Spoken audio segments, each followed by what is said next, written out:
A reading from the Holy Gospel according to St. Matthew chapter 13 verses 22 to 36. Passage taken from the Message version of the Bible. As soon as the meal was finished, he insisted that the disciples get in the boat and go on ahead to the other side, while he dismissed the people. With the crowd dispersed, he climbed the mountain so he could be by himself and pray. He stayed there alone late into the night. Meanwhile, the boat was far out to sea when the wind came up against them, and they were battered by the waves. At about 4 o'clock in the morning, Jesus came toward them walking on the water. They were scared out of their wits. "A ghost," they said, crying out in terror. But Jesus was quick to comfort them. "Courage, it's me, don't be afraid." Peter, suddenly bold, said, "Master, if it's really you, call me to come to you on the water." He said, "Come ahead." Jumping out of the boat, Peter walked on the water to Jesus. But when he looked down at the waves churning beneath his feet, he lost his nerve and started to sink. He cried, "Master, save me." Jesus didn't hesitate. He reached down and grabbed his hand. Then he said, "Faint heart, what got into you?" The two of them climbed into the boat, and the wind died down. The disciples in the boat, having watched the whole thing, worshipped Jesus, saying, "This is it. You are God's Son for sure."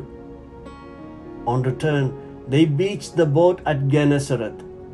When the people got wind that he was back, they sent out word through the neighborhood and rounded up all the sick who asked for permission to touch the edge of his coat. And whoever touched him was healed. The Gospel of the Lord.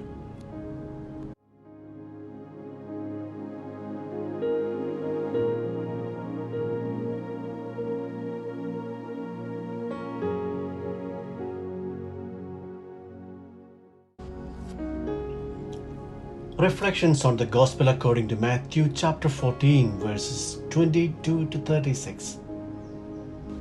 Matthew is describing with biblical language the situation of the Christian communities of his time. They were tormented by many trials. He literally used the term tortured or tormented.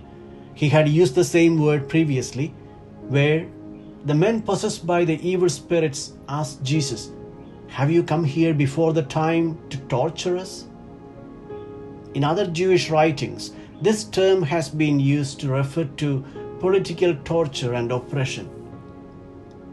Matthew had in mind the tortures confronting believers of his community. Pope Francis had described this passage as a beautiful icon of faith of Apostle Peter. In the voice of Jesus who tells him, "Come," he recognizes the echo of the first encounter on the shore of that very lake, and right away, once again, he leaves the boat and goes towards the teacher. And this time around, he walks on the waters. A faithful and ready response to Lord's call always enables one to achieve extraordinary things.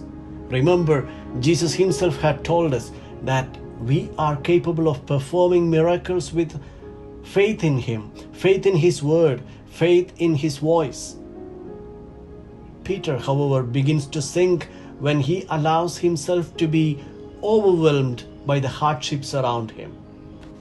The character of Peter, with his passion and his weakness, can describe our own faith. Our fragile and impoverished, anxious and frightened, and yet victorious amid the storms and dangers of the world, the Christian community walks in faith to meet the risen Lord.